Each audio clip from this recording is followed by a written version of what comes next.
Holy smokes, there's a lot going on today. Well, first we have the first ministers meeting that's currently happening as we speak, and we'll hear what they are talking about and how they're going to address the Trump tariffs upcoming here in 5 days. And as well as the 50,000 international students that all of a sudden just got lost here in Canada. And these are all stories that are ongoing and developing, so we'll be addressing those specifically in the next video. But right now, we are going to talk about the debate that's been surrounding this man, Mark Carney, and a video that has been recirculating of Poilievre calling out Mark Carney, his involvement with the World Economic Forum, and how they are disastrous for the Canadian people. Check this out. No staff, no ministers, no MPs in my caucus will be involved whatsoever in that organization.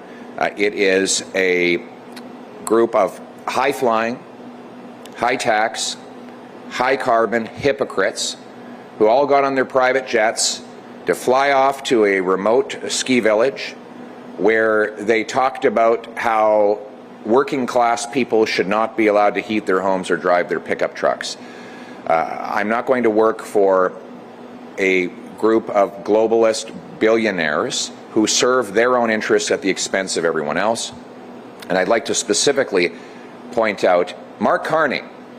Here he was celebrating the central banks who caused the inflation by printing trillions of dollars so that people like multimillionaires like him could have their asset values inflated, while the purchasing power of working class people and seniors was wasted away by inflation. A massive wealth transfer from the have-nots to the have-yachts. A common sense conservative government will bring home control of our democracy to this country, and it's not just on that issue. We will ban the IRGC to end the interference of the 700 agents that are operating in this country on behalf of the terrorist regime in Tehran, and that's according to Global News. We'll shut down foreign-controlled police stations. We will bring in a foreign influence registry.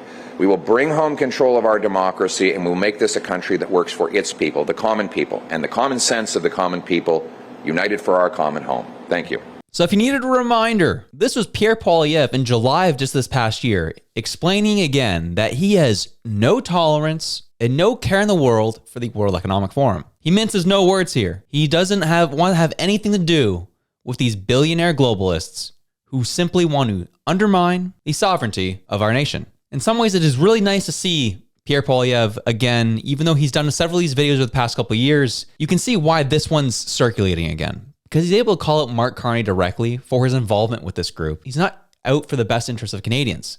He's out for the best interests of his globalist buddies, working for the Bank of England, working for the World Economic Forum, working as a special envoy for the UN. It doesn't seem to spend a whole lot of time here in Canada. He's off doing everything else for every other country. So why should we trust him? The World Economic Forum, a group who wants you to own nothing and be happy. As we discussed in a video last week, the goal of this organization is to completely, unilaterally undermine the integrity and sovereignty of Western nations so as to bring them all under one group, one umbrella of a globalist regime. That has been their goal. That's why we've been seeing our standard of life degrading by the day here in Canada. As we discussed in that video last week, we have several members of parliament in the Liberal cabinet who work with this group. And their allegiance is to this group. It's not to Canada. It's to this group. Just a quick reminder right now. The number of Canadians teetering on the edge of financial insolvency increased significantly this quarter.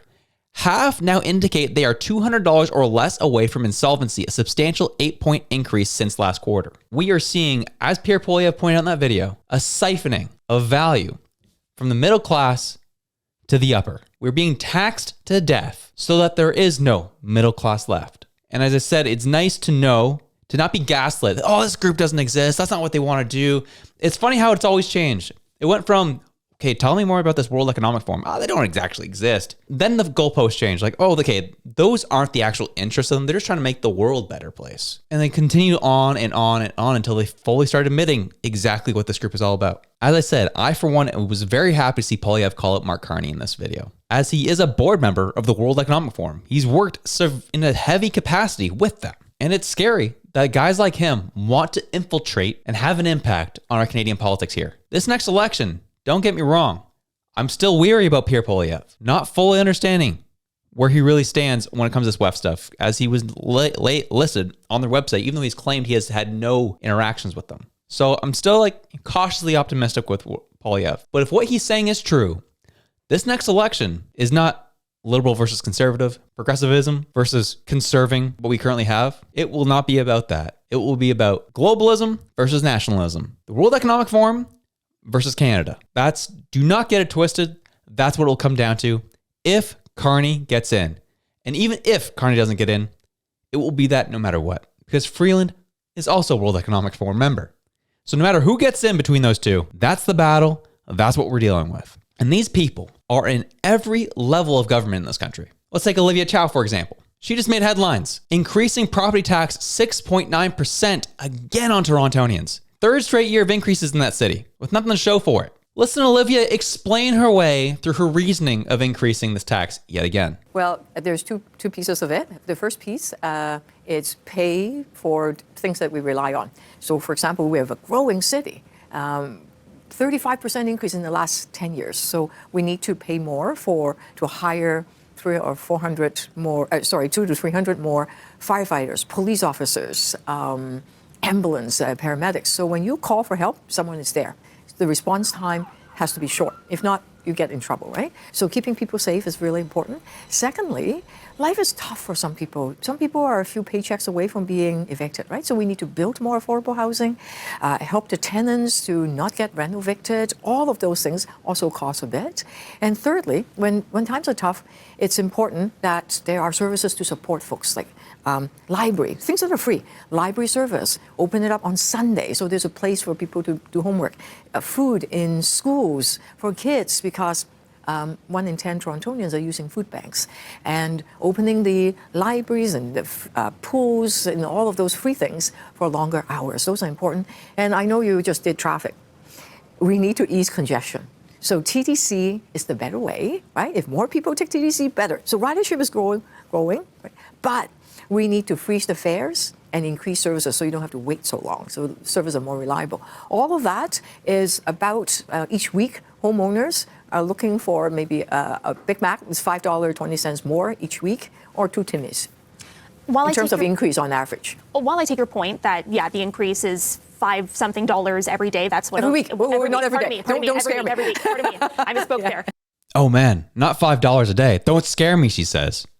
Okay. I love how these politicians think that's the breakdown that makes sense. Just an extra $5 a week. Just another Big Mac a week. 2 Timmy's runs a week.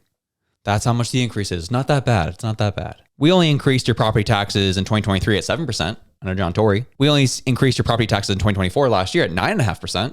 And now this year, we're hitting you with a 6.9% increase, totaling a 23% increase over the past 3 years. So yes, you're laughing there. Oh, don't scare me. $5 a day. Oh, don't scare me. Well, actually, if you do that math, that actually does work out to be about $5 a day increase. So she's doing the very thing that she claims to be scared of. It's again with these politicians who are influenced by the policies of the World Economic Forum or organizations similar to them. We're just going to siphon money from the middle class and the have-nots through taxes. And those taxes will go to special interest groups. Those taxes will go to our buddies who run these various businesses, the $1 billion slush fund. Those is where this money will go to. And you will not see a benefit or an improvement on the things that she just discussed. Oh, it's about the kids' lunches. It's about the TTC. The trains need to run better. You couldn't do it over the past 2 years. So how much you've increased? You couldn't do that? This is why places like Toronto, love them or hate them, misses people like Rob Ford. And please do not get him twisted with his brother. They are two drastically different people when it comes to politics. I'm not a fan of Doug. I'm a huge fan of Rob Ford. May he rest in peace. This is the type of BS he was calling out when he was running close to 15 years ago. There's no explanation of, okay, how can we cut costs? How can we improve services with what we currently have? There's no conversation about that. It's like, we're just going to tax you more. And Olivia Chow, unfortunately, gives her thinking on this as the interviewer here follows up and presses her on this issue of all these tax increases. Well, of course.